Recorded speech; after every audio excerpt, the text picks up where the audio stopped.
వాళ్ళు పరీక్షలు రాసే టైం ఇవాళ మిమ్మల్ని రోడ్డు మీద పాడేసింది ప్రభుత్వం. నేను అందుకే అంటున్నా, ఇందిరమ్మ రాజ్యం అన్నారు. ఇందిరమ్మ రాజ్యం అంటే ఇల్లు కొట్టడం. ఇలా ఏ ఓట్లు లేవు. నేను రాజకీయం కోసం రాలా. కేసీఆర్ సార్ చెప్పాడు, మీకు చెప్పమన్నాడు కేసీఆర్ సార్.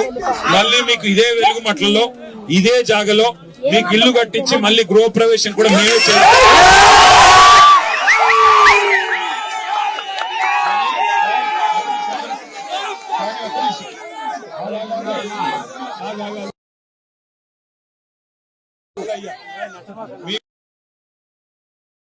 ప్రయత్నం చేస్తారు. మీకు పొంగులేటి శ్రీనివాసరెడ్డి పిలుస్తాడు, మీకు తుమ్మల నాగేశ్వరరావు గారు పిలుస్తాడు, మీకు ఆ డిప్యూటీ సీఎం గారు పిలుస్తాడు. పిలిచేసి మీకు ఇది ఇస్తాం, అది ఇస్తాం, మీకు ఇంత ఇస్తాం, అంత ఇస్తాం అని చెప్పి మీ 900 కుటుంబాల్లోనే చిచ్చుపెట్టే.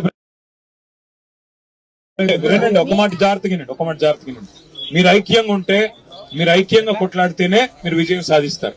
లేదంటే వీళ్ళు ఏం చేస్తారు, ఒక 100 మందితో సంతకాలు ఎలుముద్రలు తీసుకొని మీకు ఆడేనో. మరి కేసీఆర్ గారు అప్పుడు 2000 డబుల్ బెడ్రూమ్లు కట్టించాడు. అందులో కొన్ని మిగిలినాయంటే ఇంకా ఆ మిగిలిన ఇళ్లలో కొంతమందికి ఇస్తామని చెప్పి కొంతమంది లాక్కెళ్ళిపోతారు. అట్లా మీ ఐక్యతను దెబ్బతీసే ప్రయత్నం చేస్తారు. పాపం ఇక్కడ ఓపీడీఆర్ వాళ్ళు గతంలో అప్పుడెప్పుడో చేసిన పని ఇది. మరి పాపం వాళ్ళేం తప్పు చేయలేదు, మీకు పట్టాలు ఇప్పించారు. వాళ్ళు తప్పు చేసింది కూడా లేదు. ఇలా వాళ్ళని పట్టుకుని కూడా నానా మాటలు మాట్లాడుతున్నది ప్రభుత్వం. ల్యాండ్ మాఫియా అంటే ఎవడమ్మా ల్యాండ్ మాఫియా? ఎవడైతే ఇలా 100 ఎకరాలు మీ చుట్టూ కొన్నాడో, ఎవడైతే పేదవాళ్ళు కొన్నాడో వాడు మాఫియానా? కాబట్టి ఇవాళ మీకు జరిగిన కష్టం రాష్ట్రం మొత్తం చూసింది, మీ ఏడుపులు రాష్ట్రం మొత్తం చూసింది. మీ పిల్లలు మీరు పడుతున్న అవస్థను చూసే కేసీఆర్ సార్ మమ్మల్ని పంపించారు. దయచేసి ధైర్యంగా ఉండండి. మీకు అన్ని రకాలుగా అండగా అజయ్ ఉంటాడు, మా గాయత్రి రవిచంద్ర గారు ఎంపీ గారు కూడా ఉన్నారు, ఆయన కూడా ఉంటారు.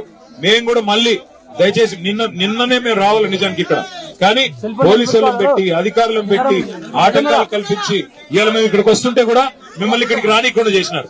మిమ్మల్ని అక్కడ బంధిస్తే మీరు గోడలు దించి వచ్చిన వాళ్ళు ఉన్నారు. ఇక్కడికి మేము వస్తే ఇక్కడ మీరు రాకూడదు. నేను ఒకటే మాట్లాడుతున్నా, ప్రభుత్వం తప్పు చేయకపోతే రమ్మనండి. ముగ్గురు మంత్రులు ఇక్కడ రమ్మనండి. వాళ్ళు వచ్చి చెప్పొచ్చు కదా, కలెక్టర్ రావాలా, మంత్రులు రావాలా. తప్పు జరగకపోతే మీది తప్పు అయితే వాళ్ళు వచ్చి చెప్పొచ్చు కదా. ఎందుకు ధైర్యం లేదు? తప్పు చేశారు. ఇంకొక మాట నిన్న మొన్న ఆర్టీఓ గారితో ఇల్లు కొట్టించారు. ఇప్పుడంట మంత్రులందరూ మంచోళ్ళు అంటే ఆర్టీఓ మంచోళ్ళు కాదంటే అందుకే ఆయన పంపించారు, ఇక్కడ ట్రాన్స్ఫర్ చేశారు. అంటే ఒకరిని బలి పశువు చేసి తప్పించుకునే ప్రయత్నం ప్రభుత్వం చేస్తుంది. ఏ తప్పు జరగకపోతే ఆర్టీఓని ఎందుకు ట్రాన్స్ఫర్ చేశారు? ఏ తప్పు జరగకపోతే ఆర్టీఓని ఎందుకు తక్షణమే ఆకస్మికంగా ట్రాన్స్ఫర్ చేశారు?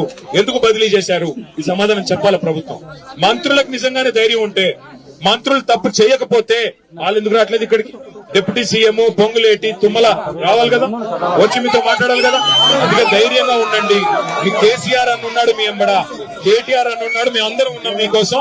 ఎట్టి పరిస్థితుల్లో మీకు న్యాయం జరిగేదాకా మీతో ఉంటాము. కోర్టుకి పోదాం, మీకు అన్ని కాయిదాలు ఉన్నాయి, కోర్టుకి పోదాం.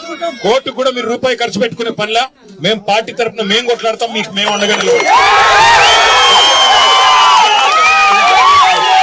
దయచేసి ఐకమత్యాన్ని కోల్పోకండి. సంఘటనగా ఉండండి, ఒకటిగా ఉండండి, ధైర్యంగా ఉండండి. అంతేనా? ఓకే, మళ్ళీ వస్తాం, మళ్ళీ మిమ్మల్ని కాపాడుకుంటాం. ధైర్యంగా ఉండండి, ఎవరు కూడా బేజారు కాదు.